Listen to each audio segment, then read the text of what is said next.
Hi, my name's Phil. I like talking about politics, and in this video I'd like to discuss the new concern that people have about poisoned oranges as a result of Brexit. In particular, an unpleasant chemical that you may find on citrus fruits and a few other fruits that has been banned in the EU, but allegedly not in the UK.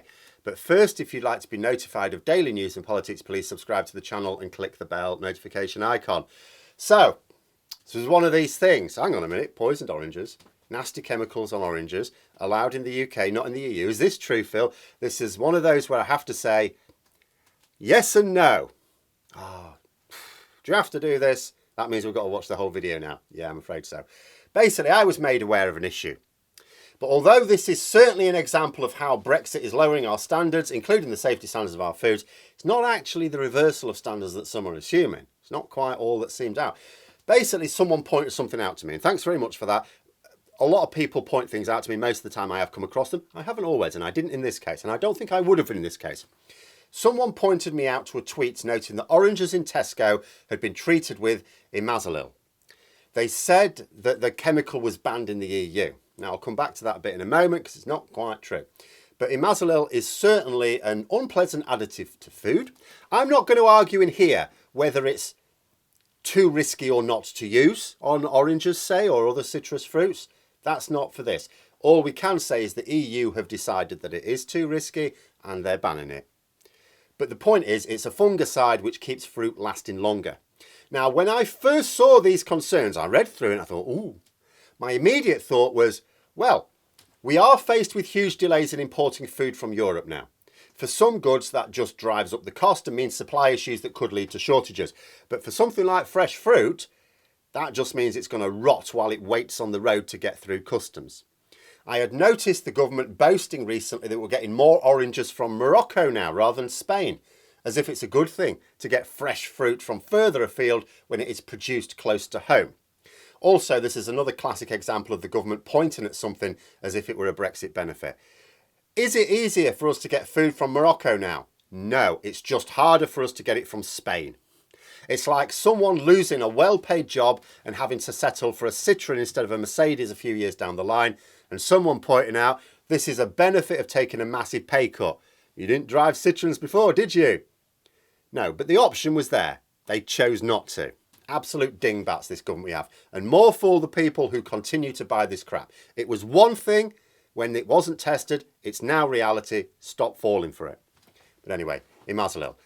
How is it harmful? Well, quick search shows the concern that it may be carcinogenic, also buggers about with your reproductive system, messes with your hormones. Imazalil itself, if you were to store in it, it's classified as a poison, though just an irritant once it is diluted for actual use.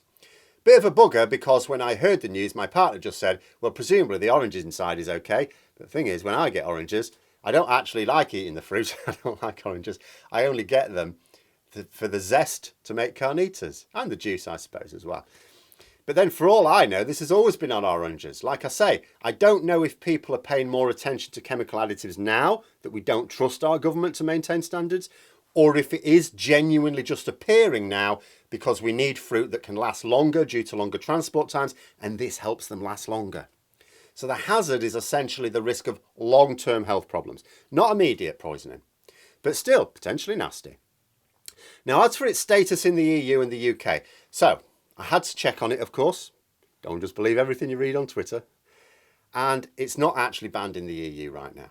So that was a misunderstanding there. As such, these oranges and other fruits treated with this fungicide may well have been on our shelf for some time, for all I know. Maybe they weren't because we didn't need to use these shelf life extenders to quite the same extent if they had health issues. I don't know.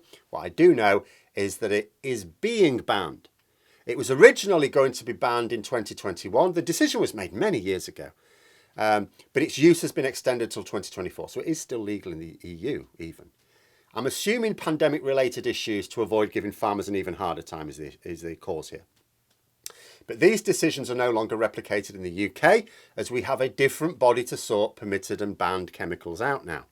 Doesn't automatically follow that the UK will just continue to allow the use of imazalil though. The UK authority has also allowed the chemicals use up until 2024.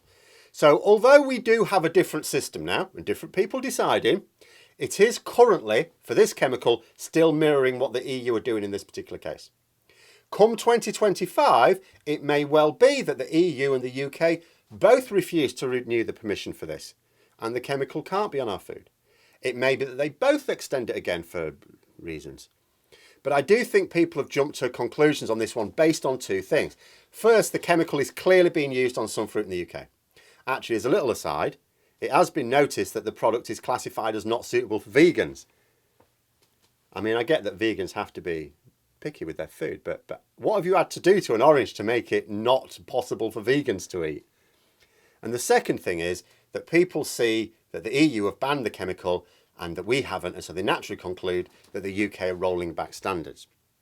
But in this case, it's not quite true. What someone has seen is they've seen an EU document saying that it's going to be banned by such and such a date, and they've not seen the document that says, actually, we've extended that date.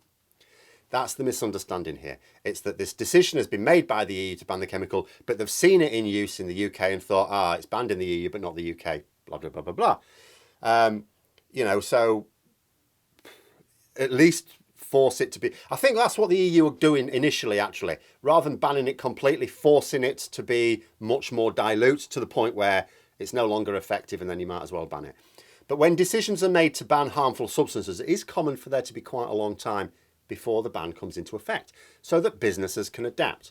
It's also common for those businesses to lobby to have the ban either toned down, extended, or removed altogether, citing new information. Of course they do. What has happened here is that lobbying has successfully led to a series of extensions. But the status of the chemical is no different in the UK to the EU. So is this just a misunderstanding and not a Brexit issue after all? Well, it does seem to be a misunderstanding. So hence when we say, is it true that Brexit has meant we've got poisoned oranges in the UK but not in the EU? From that point of view, no. However, it is still a Brexit issue. How so? Well, as a result of leaving the EU, we are now more vulnerable to the use of harmful chemicals such as this for two reasons.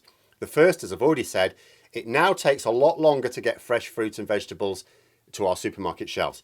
We have imported a lot of our fresh fruit and veg for centuries, really, but we need even more from abroad now because British farmers can't maintain pre-Brexit levels of productivity. Being unable to get the workers, especially at harvest time, has meant that British farmers have already made the decision to grow fewer crops this year, so they're not even trying to match pre-Brexit levels of productivity, even if suddenly the workers became available. So if we produce less, we have to import more. It's really that simple. Or eat less, but we're just going to import more. But those imports are taking too long. They stand to take even longer once the new trade barriers come online later this year. That means we need more life extending measures to keep the food fresher for longer, because it's got to survive several days longer than ordinarily would have been the case. So that makes us more vulnerable to allowing these chemicals. And the second reason is the attitude of our government. The EU are intending to ban this chemical, along with others. They haven't done it yet, but it is their stated intention. And when I say ban, I mean for the purposes of selling in the single market. Spanish orange growers will still be able to use it, no problem at all, as long as they're exporting those oranges to other markets, including maybe the UK if we do not follow through on the ban. We know that our government will happily drop any standard that is bothersome. The trade deal we've signed with Australia already lowers the health standard for food considerably.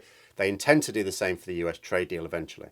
The idea that they would stubbornly stick to banning a chemical which most people have never heard of, when they will be told that it will mean empty fruit shelves permanently in the supermarkets, seems unlikely to me.